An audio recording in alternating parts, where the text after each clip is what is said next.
अस्सलाम वालेकुम मेरे प्यारे अजीज दोस्तों, बहनों और भाइयों। अभी अभी जो मैं आप लोगों को वीडियो दिखाने वाला हूँ वो डॉक्टर तहरुल कादरी हाफिज़हुल्लाह ताला की है, जिसमें वो मान गए कि रफुल जिदैन जो उनसे हैं वो बड़े बड़े लोग करते रहे हैं और रफुल जिदैन करने वाले भी जन्नत में जाएंगे। तो आइए सबसे पहले ये वीडियो देखते हैं, फिर हम बात करते हैं। तो ये देखिए।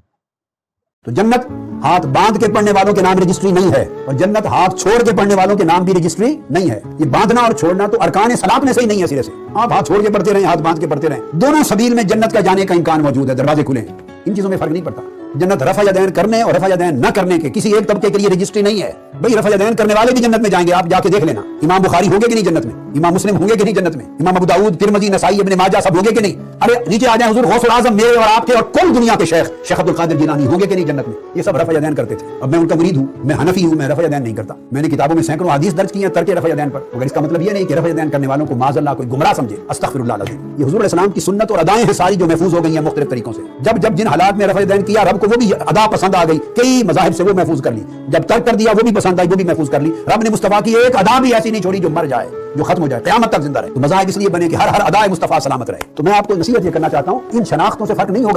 तो देखा मेरे प्यारे अजीज दोस्तों, बहनों और भाइयों, ये हमारे प्यारे नबी सल्लल्लाहु अलैहि वसल्लम की खूबसूरत सुन्नत है, जो कि डॉक्टर तैरुल कादरी जैसे इल्मी शख्सियत भी मान गए कि रफुल जदैन करने वाले भी जन्नत में जाएंगे, क्योंकि वो कह रहे हैं कि हमारे गौस पाक, यानी जिन्हें ये गौस पाक कहते हैं, शेख अब्दुल कादिर जिलानी रहिमहुल्लाह ताला, वो भी रफुल जदैन करते थे। तो क्यों ना करते हो, क्योंकि ये हमारे प्यारे नबी सल्लल्लाहु अलैहि वसल्लम की सुन्नत है। मेरे प्यारे अजीज दोस्तों, बहनों और भाइयों, देख लें, डॉक्टर तैरुल कादरी जैसे लोग भी रफुल जदैन को एक्सेप्ट कर गए हैं।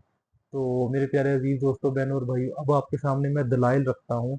दलाइल ये है कि आपने सबसे पहले सही बुखारी की हदीस नंबर पढ़नी है 631, जिसमें लिखा हुआ है कि हमारे प्यारे नबी सल्लल्लाहु अलैहि वसल्लम ने हुक्म दिया, सल्लू कमा राई तुमूनी उसल्ली, नमाज वैसे पढ़ो जैसे मुझे नमाज पढ़ते हुए देखते हो।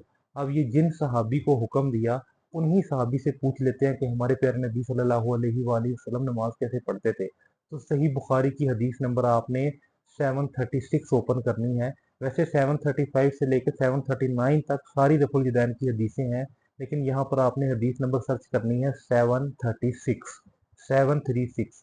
मालिक बिन हुवैरिस रजी अल्लाह अन्हु वो सहाबी है जिनसे हमारे प्यारे नबी सल्लल्लाहु अलैहि वसल्लम ने ये बात कही थी, ये हुक्म दिया था कि नमाज वैसे पढ़ना जैसे मुझे पढ़ते हुए देखते हो। तो उन्हीं उन्हीं से हम ये हदीस बयान करते हैं कि वो बताते हैं कि हमारे प्यारे नबी सल्लल्लाहु अलैहि वसल्लम रुकू में जाने से पहले और रुकू से उठने के बाद दोनों हाथ उठाते थे। बुखारी में उठाने का जिक्र है और सही मुस्लिम में कानों तक उठाने का जिक्र है। तो दोनों तरह से साबित है, कंधों तक भी और कानों तक भी। और हर ओड रकत में, यानी पहली और तीसरी रकत में भी हमारे प्यारे नबी सल्लल्लाहु अलैहि वसल्लम दोनों हाथ उठाते थे। कंधों तक भी साबित है और कानों तक भी साबित है। मेरे प्यारे अजीज दोस्तों, बहनों और भाइयों, मैंने आप लोगों के सामने दलाइल भी रख दी है, और बरेलवियों के बहुत बड़े आलिम डॉक्टर तैरुल कादरी की वीडियो भी रख दी। अब आपका फैसला अब आपके जिम्मे है, आप खुद फैसला कीजिए कि आप हमारे प्यारे नबी सल्लल्लाहु अलैहि वसल्लम की सुन्नत पर अमल करेंगे या उस चीज पर अमल करेंगे जो आपके बाप दादा परदादा बताते रहे हैं। तो मेरे प्यारे अजीज दोस्तों, बहनों और भाइयों, इस खूबसूरत सुन्नत को बिल्कुल ना छोड़ें। जज़ाकुमुल्लाहु खैरा।